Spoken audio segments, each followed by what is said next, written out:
So joining us now is Kevin Trilli, Chief Product Officer at Onfido, a digital ID verification services provider. Kevin, it's good to have you with us this morning. It's my understanding that your company wouldn't necessarily make these digital vaccine passports per se, but you could actually help them become a reality. How so? Yeah, thanks for having me. So our company is involved in identity verification, and that's a very key component to a vaccine passport in that you need to know that the passport for Kevin who's been vaccinated is actually Kevin and that Kevin's using it at the time that it's being requested. So we work with our customers to build the full application around the vaccine passport. And what is the safety embedded in this? I think anything that has to do with a digital ID system, verification, storage, heck, throw in biometrics. And people, for good reason, because we've seen hacks, are a little bit skeptical of that. What is the safety embedded inside of this? Yeah, it's so fundamental to this type of system being successful. So you always have to consider the minimum amount of information you need here to be able to release the fact that you've been vaccinated. So you don't want to have my whole history and my whole medical history and everything about my personal information. You want to have just the fact, just like the yellow card is that we're getting today from the CDC that says you've been vaccinated on this date, here's the type of vaccine you've received, and just the bare minimum. And then the most important part that you're bringing up is that only I should be able to access that. So it needs to be administered directly to me in a very trusted way. And I should be the only person that can unlock that through potentially using my face as a biometric key to then present that as you're showing in your video right now. Okay, so I see several different things in the video. I basically see the statement, I've been vaccinated. I also see a QR code. How exactly would this work? What would you need to show in order for this to be accepted? Yeah, so the big point here is user experience as much as it is security and privacy. So you need to make this very simple. And you think about some of the things we do for boarding airplanes when we scan on the readers walking into the plane. This is sort of, if you think about it conceptually, a second step to that, right? So you have your paid ticket, which gives you access. And now you're able to prove that you have a vaccine on a given date as the second step to giving your access. So a QR code could be a way of reading that information. Now, the key point we started with is that information is just the fact that I've been vaccinated, and then the airline or whatever application can decide whether or not that's sufficient for their terms of conditions to come in. So, it's fascinating. I'd like to know what needs to happen on basically companies, entities that would be accepting this to make sure that their technology could absorb the technology basically in this vaccine stamp. I'm sure that's part of it. And I guess in addition to potentially hacking your own vaccine pass, frauds, fakes could come about. So how do you make sure that that system is safe? Great point. So there's a closed loop here of the testing center, the vaccine administration center that has to then have a controlled verification that it's me receiving the vaccine at the point that it's been given to me. The second part is then the output of that needs to be administered through a trusted system to maybe my mobile device, as we're talking about here.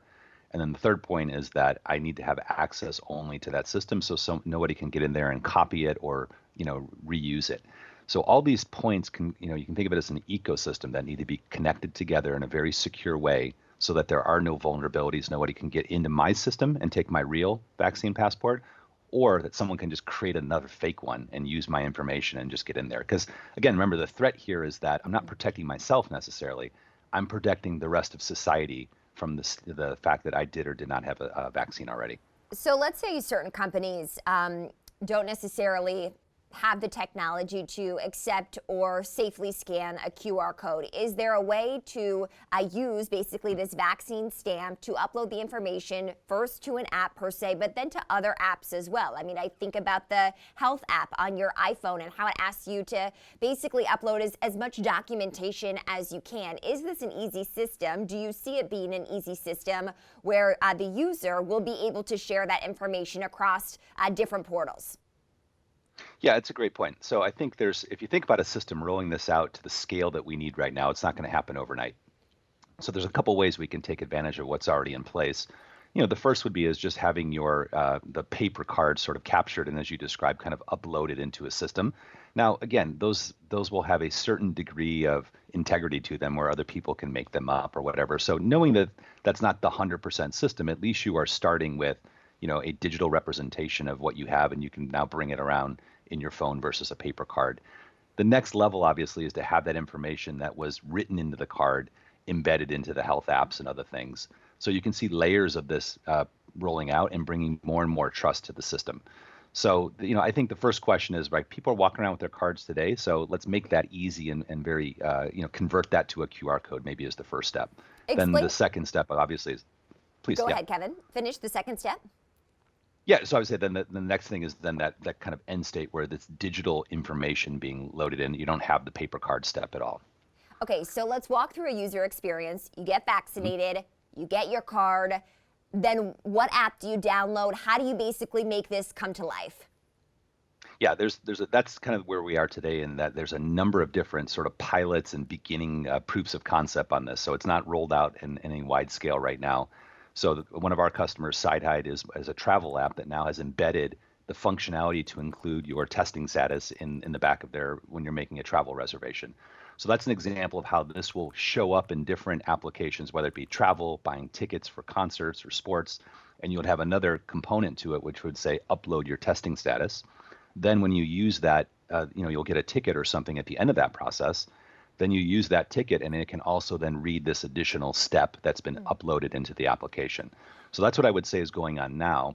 The second kind of more purpose-built applications will have this very specific functionality that says, here's your vaccine passport. And as you're describing, that'll be a standalone app, then could be read by other apps or other sites in a more generic way, technical way. So there's kind of the evolution of the system rolling out that becomes easier to use on the consumers, because most likely we're going to use this in more frequent cases than just crossing a border or boarding an airplane a couple times a year. I mean, crucial to the economy reopening. That was one thing I think that we did know a year ago. How are you safely going to get into these places without proof that you do not have the coronavirus, that is? And yeah, now 1 year later, also the next iteration of that to make sure that you're vaccinated as well. Well, let's hope we can get there sooner rather than later. Kevin Trilli, he's a Chief Product Officer at Onfido. Thank you so much, Kevin, for joining.